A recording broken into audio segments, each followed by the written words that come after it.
নমস্কার, আমি ডক্টর শেখ ফারুক আহমেদ। যুব সাকসেস একাডেমিতে সবাইকে স্বাগত। এখানেতে সমস্ত কম্পিটিটিভ এক্সাম যেমন এসএসসি, জিডি, ক্লারিক্যাল পোস্ট, সমস্ত পোস্টের যে সমস্ত কম্পিটিটিভ এক্সামগুলো হয় সেগুলোতে বায়োলজি পার্টটা আমি পড়াবো। বায়োলজিক্যাল সায়েন্স বা জেনারেল সায়েন্সের যে কোশ্চেনগুলো ইদানিং আসছে, এখন কম্পিটিটিভ এক্সামগুলোর প্রত্যেকটাতেই বায়োলজি থেকে অনেক কোশ্চেন আসছে। আজকে যে টপিকটা আমি পড়াবো এখান থেকে 2 থেকে 3 নম্বর তোমরা প্রত্যেকটা কম্পিটিটিভ এক্সামেই কমন পাবে। আজকের টপিক হলো সংবহন তন্ত্র বা সার্কুলেটরি সিস্টেম। তো সার্কুলেটরি সিস্টেম বা সংবহন তন্ত্র হলো আমাদের শরীরে যে ব্লাড, সেটা হার্টের মাধ্যমে কিভাবে শরীরের বিভিন্ন জায়গাতে সার্কুলেট হচ্ছে বা সংবহিত হচ্ছে, সেই বিষয়টা নিয়ে আমরা আজকে আলোচনা করব। দেখো, সংবহন তন্ত্রের মোটামুটি 3টে পার্ট। একটা হচ্ছে হৃৎপিণ্ড, তারপর হচ্ছে রক্ত, তারপর হচ্ছে রক্ত চালক। এই 3টে কম্পোনেন্ট নিয়ে মোটামুটি সংবহন তন্ত্রটা গঠিত। এইবার প্রথমে আমরা আসবো হৃৎপিণ্ড নিয়ে। ঠিক আছে, হৃৎপিণ্ড নিয়ে কিছু কথা বলবো। দেখো, কিছুটা আমি ডায়াগ্রামটা আঁকার চেষ্টা করেছি, কিন্তু এটা তো 3D ডায়াগ্রাম, এখানে তো আঁকা সম্ভব নয়। মোটামুটি একটা আঁকা হয়েছে 2D ডায়াগ্রামে, এখান থেকে বোঝার চেষ্টা করো। আর হৃৎপিণ্ড মোটামুটি এই ধরনের আঁকাটা দেখে নাও, কিছু কিছু পার্ট সব লেখা নেই, বাট এখান থেকে বুঝে নাও। আর কিছু কিছু জিনিস যেগুলো বলবো সেগুলোকে নোট করে নেবে তোমরা। হার্টের টাইপস হচ্ছে যে 4 চেম্বার হার্ট এবং 3 চেম্বার হার্ট এবং 2 চেম্বার হার্ট। 3 ধরনের আমরা হার্ট দেখতে পাই। 4 চেম্বার হার্ট সেটা হচ্ছে যেগুলো উন্নত ধরনের প্রাণী, যেগুলো ম্যামেলিয়ান্স, বিশেষ করে স্তন্যপায়ী প্রাণী, তাদের ক্ষেত্রে কিন্তু 4 চেম্বার হার্ট দেখতে পাওয়া যায়। এবং 3 চেম্বার হার্ট এবং 2 চেম্বার হার্ট দেখতেও পাওয়া যায়। এখানের মধ্যে একটা শর্ট জিনিস তোমরা মাথায় রাখবে যে ভেনাস হৃৎপিণ্ড মাছের দেহে দেখতে পাওয়া যায়। এখানেতে দূষিত রক্ত এবং বিশুদ্ধ রক্তের সংমিশ্রণ ঘটে বলে একে ভেনাস হৃৎপিণ্ড বলে। এটা মাছের দেহে দেখতে পাওয়া যায়। এরপর তোমরা দেখো, এই যে হার্ট, এই হার্টের হচ্ছে যে সার্কুলেটরি যেটা হচ্ছে, সেই সার্কুলেটরি সিস্টেমটা নিয়ে আমরা বলবো যে কিভাবে হার্টে ব্লাডটা সার্কুলেশন হচ্ছে আমাদের হোল বডিতে। আমি একটা ছোট করে এখানেতে চেম্বার লিখেছি, যে 4টে চেম্বার। খুব ভালো করে দেখো, এখানে লিখেছি যে ডান অলিন্দ, বাম অলিন্দ, আর নিচেতে ডান নিলয়, আর ডান দিকে হচ্ছে যে বাম নিলয়। খুব ভালো করে বোঝার চেষ্টা করো। এই হার্টের যে ডান সাইডটা আমরা অনেক সময় গুলিয়ে ফেলি। ডান দিকটা মনে রাখবে যে বিশুদ্ধ পার্ট, কিন্তু এখানেতে কিন্তু দূষিত রক্তের প্রবাহটা কিন্তু ডান অলিন্দে হয়, আর বিশুদ্ধ রক্ত সাধারণত বাম দিকে হয়। আমরা জানি যে ডান দিক ভালো, কিন্তু এখানেতে ডান দিকটাতে কিন্তু দূষিত রক্ত প্রবাহের জায়গা, আর বিশুদ্ধ রক্ত প্রবাহের জায়গা হচ্ছে কিন্তু বাম দিকটা, বাম অলিন্দ এবং বাম নিলয়টা। এবার হার্টের যে সংবহন তন্ত্র, সেই বিষয়টা বলবো কিভাবে সংবহিত হচ্ছে। দেখো, প্রথমে আমাদের সারা শরীরের যে ডিঅক্সিনেটেড ব্লাড, তোমরা নোট করবে খাতাতে এটা পরিষ্কার করে, যে আমাদের সারা শরীরের দূষিত যে রক্তটা, ডিঅক্সিনেটেড যে ব্লাডটা, সেইটা কি হচ্ছে না, মহাশিরা দিয়ে, শিরাগুলো একসঙ্গে মিলিত হয়ে শেষে মহাশিরাতে রূপান্তরিত হয়ে ডান অলিন্দে আসে। এরপর ডান অলিন্দ থেকে দেখা যাচ্ছে যে এখানেতে একটা ভাগ থাকে। ভাগ কি? ভাগ মানে হচ্ছে কপাটিকা। এবার কপাটিকার কাজ এখানে ছোট করে একটু বলে নিই, তোমরা নোট করে রাখবে। দেখবে কপাটিকা আমাদের এই 4 চেম্বার হার্টেতে, হিউম্যান বডিতে 4টে কপাটিকা থাকে। এক জোড়া হচ্ছে সেমিলুনার ভাগ, আর একটা হচ্ছে ট্রাইকাসপিড ভাগ, আর একটা হচ্ছে বাইকাসপিড ভাগ। খুব পরিষ্কার করে লিখে নাও, ট্রাইকাসপিড ভাগ, বাইকাসপিড ভাগ এবং এক জোড়া সেমিলুনার ভাগ। এবার দেখো, ডান অলিন্দ থেকে ডান নিলয়েতে রক্তটা যখন প্রবাহ হচ্ছে, এখানেতে কি থাকছে না, ট্রাইকাসপিড ভাগ থাকে। এই ট্রাইকাসপিড ভাগ কি করে, ডান অলিন্দ থেকে ডান নিলয়ে রক্তটাকে আসতে সহযোগিতা করে এবং এখানেতে রক্তটাকে ব্যাকফ্লো করতে বাধা দেয়। হলো। এরপর ডান নিলয় থেকে ফুসফুসীয় ধমনী দিয়ে এই রক্তটা, এই ডিঅক্সিজেনেটেড ব্লাডটা কোথায় যায় না ফুসফুসে গিয়ে পৌঁছায়। ফুসফুস হচ্ছে পিউরিফাই করে ব্লাডে অক্সিজেন এবং কার্বন ডাই অক্সাইডের মিশ্রণে পিউরিফাই করা হচ্ছে ফুসফুসের কাজ। তাহলে কি হলো, ফুসফুসীয় ধমনী দিয়ে দূষিত রক্তটা লাংসে গিয়ে পৌঁছায়, ফুসফুসে গিয়ে পৌঁছালো। এরপর দেখো ফুসফুস থেকে যে বিশুদ্ধ রক্তটা তৈরি হলো, সেই বিশুদ্ধ রক্তটা কোথায় যাবে? বিশুদ্ধ রক্তটা ফুসফুসীয় শিরা দিয়ে, ফুসফুসীয় শিরা দিয়ে রক্তটা কোথায় এসে ঢুকবে?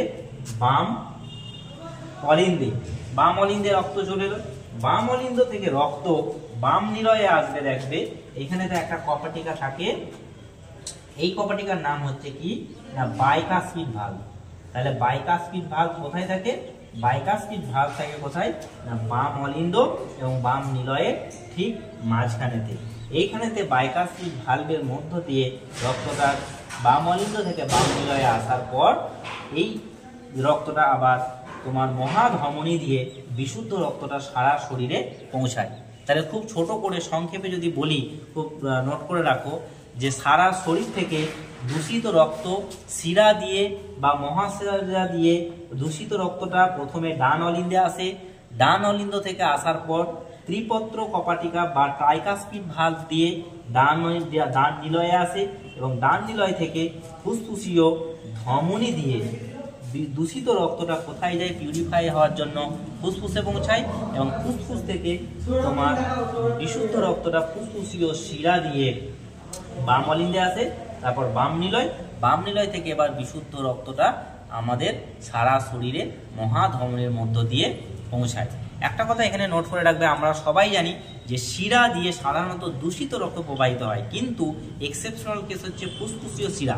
ফুসফুসীয় শিরা দিয়ে সবসময় জেনে রাখবে যে অক্সিজেনেটেড ব্লাড, আর ফুসফুসীয় ধমনী দিয়ে সবসময় জেনে রাখবে যে ফুসফুসীয় ধমনী দিয়ে সবসময় দূষিত রক্ত বা ডিঅক্সিজেনেটেড ব্লাড প্রবাহিত হয়। এটা তোমরা মাথায় রাখবে।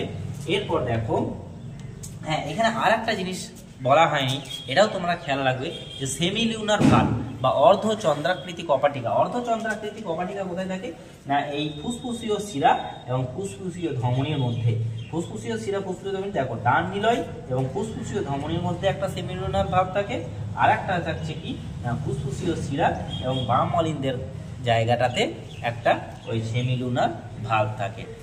এইভাবে আমাদের সারা শরীরে রক্ত সংবাহিত হচ্ছে, যেখানেতে ফুসফুস হচ্ছে যে পিউরিফাই করছে ব্লাডকে, অক্সিজেন এবং ডিঅক্সিজেনেশনের কাজ করছে ফুসফুস, আর হার্ট কি করছে পাম্প করে সারা শরীরে ব্লাডটাকে ছড়িয়ে দেয়। এই জায়গাটা ক্লিয়ার হলো। এরপর দেখো কিছু কিছু জিনিস তোমরা এখানে মাথায় রাখবে, সেটা হচ্ছে যে এই রক্ত সংবহনতন্ত্রের প্রথম আবিষ্কারক বা আবিষ্কর্তা হচ্ছে কে না উইলিয়াম হার্ভে।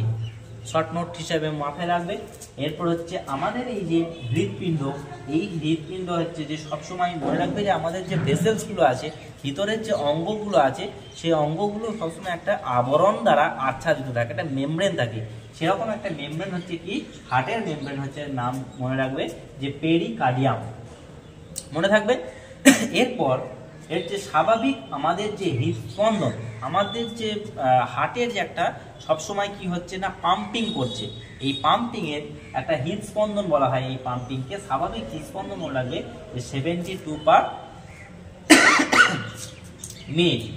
আর এই রক্তচাপ মাপক যন্ত্রের নাম হচ্ছে মাথায় রাখবে স্ফিক ম্যামোনোমিটার। এইবার এসো, মোটামুটি আমরা হার্টের সংবহন তন্ত্রগুলো বুঝলাম। কিছু কিছু জিনিস এখানেতে মাথায় রাখতে হবে আমাদেরকে এই জায়গাতে, যে হার্টের কিছু অ্যাবনর্মালিটিও দেখা যায়, হার্টের কিছু প্রবলেমও আমরা অনেক সময়তে দেখি। দেখবে আমরা অনেক কি বলতে থাকি যে ও হাইপার টেনশনের রোগী। দেখবে হাইপার টেনশন কিন্তু হার্টের একটা রোগ। হার্টের যখন কি হয় না রক্তচাপ বেড়ে যায় তখন হয় হাইপার টেনশন, এবং এই হাইপার টেনশন কিন্তু হার্ট জনিত একটা রোগ।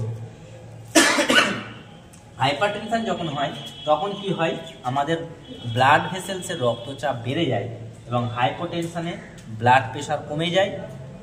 আর একটা কি হয় না অ্যাথেরোস্ক্লেরোসিস বলে একটা ডিজিজ আছে, যেটা হচ্ছে ব্লাড ভেসেলসের মধ্য দিয়ে যে ব্লাডের যে ফ্লো হচ্ছে, যখন দেখা যায় যে ট্রাইগ্লিসারাইড বা কোলেস্টেরল লেভেল অনেক সময় বেড়ে যায়, সেই এরকম ধরো একটা তোমার ভেসেলস, এই ভেসেলসের মধ্য দিয়ে ধরো ব্লাডটা প্রবাহিত হচ্ছে, যদি এই ভেসেলসটা পুরু হয়ে যায়, মানে আস্তে আস্তে যদি সরু হয়ে যায়, তখন কি হয়, এই জায়গাগুলোতে কি হয় না, এই জায়গাগুলোতে অনেক ফ্যাট, অনেক কোলেস্টেরল জমতে থাকে। তখন এইটা পুরু হয়ে গেলে ব্লাড প্রেশারটা আরো বেড়ে যায়। এই প্রবলেম, এইটাকে বলা হয় অ্যাথেরিওস্ক্লেরোসিস। অ্যাথেরিওস্ক্লেরোসিস এখানে লেখার জায়গা পাচ্ছি না, যাই হোক এখানে লেখা রয়েছে অ্যাথেরিওস্ক্লেরোসিসটা মাথায় রাখবে যে কি হয় না, যখন কোলেস্টেরল লেভেল বা ট্রাইগ্লিসারাইড লেভেল বেড়ে যায় তখন এই ধরনের প্রবলেম হয়। সাধারণত এই রোগের ক্ষেত্রে আমরা অ্যাট্রোভাস্টাটিন দিয়ে থাকি, ইকোস্পিরিন দিয়ে থাকি। এরপর দেখো এই হাইপারটেনশন, হাইপোটেনশন গেল, অ্যাথেরিওস্ক্লেরোসিস গেল, এইভাবে এই ধরনের কিছু ডিজিজ। শুধু এগুলো নয়, এটা আরেকটা জিনিস কথা মাথায় রাখবে যে পেস মেকার বা পেস সেটার, আমরা দেখেছি যে পেস মেকার বসানো হয় অনেক হৃৎপিণ্ডে। দেখবে পেস মেকার হচ্ছে কি না, কৃত্রিমভাবে আমাদের হার্টেতে যে ইলেকট্রিক সাপ্লাই করা হয় সেই রকমই কাজ করে কি না পেস মেকার। অ্যাকচুয়ালি আমাদের এই হার্টেতে দুটো নোড থাকে, একটা হচ্ছে এভি নোড এবং এসএ নোড। এভি নোড এবং এসএ নোডের কাজ হচ্ছে যে তড়িৎ সঞ্চালক হিসেবে এই দুটো নোড সাধারণত কাজ করে। যদি এই নোডগুলো খারাপ হয়ে যায় তখন হচ্ছে যে এভি নোড এসএ নোডের পরিবর্তে যদি কখনো প্রবলেম হয় তখন এই পেসমেকার বসানো হয়। আজকের ভিডিওটা এই পর্যন্তই ছিল। আবার পরে এই ধরনের বায়োলজির নেক্সট যে পার্টগুলো আছে সেগুলো নিয়ে আমরা পরে আবার আলোচনা করব। এটা খুব সংক্ষেপে শর্ট করে আমি এই জিনিসটা বললাম। রক্ত সংবহনতন্ত্রের এই টপিকটা তোমরা নোট করে নেবে। রক্ত সংবহনতন্ত্রের এই টপিকগুলো বিশেষ করে কিভাবে সংবাহিত হচ্ছে আর কপার টিকাগুলোর অবস্থানগুলো একটু মাথায় রাখবে। আর কিছু কিছু ডিজিজ আর এই জায়গাগুলো, কপার টিকাগুলো, মেমব্রেনগুলো, এই জাস্ট এই কিছু কোশ্চেন এখান থেকে নোট করে রাখবে। এগুলো থেকে অনেক ধরনের কোশ্চেন অনেক সময় আসে, দেখেছি। এই জায়গাগুলো নোট করে আজকে এই পর্যন্তই থাক। পরে আবার অন্যান্য টপিক নিয়ে আমরা ভিডিও করব এবং এই চ্যানেলে আমরা নতুন নতুন ভিডিও, নতুন নতুন প্রশ্ন নিয়ে, নতুন নতুন টপিক নিয়ে আমরা আলোচনা করব। তোমরা আমাদের সাথে জুড়ে থাকো। যারা আজকে নতুন আছো তারা অবশ্যই লাইক করবে, শেয়ার করবে এবং তোমরা এই ভিডিওটা দেখতে থাকবে, পড়বে খুব ভালো করে, এই জায়গাগুলো দেখবে। নমস্কার।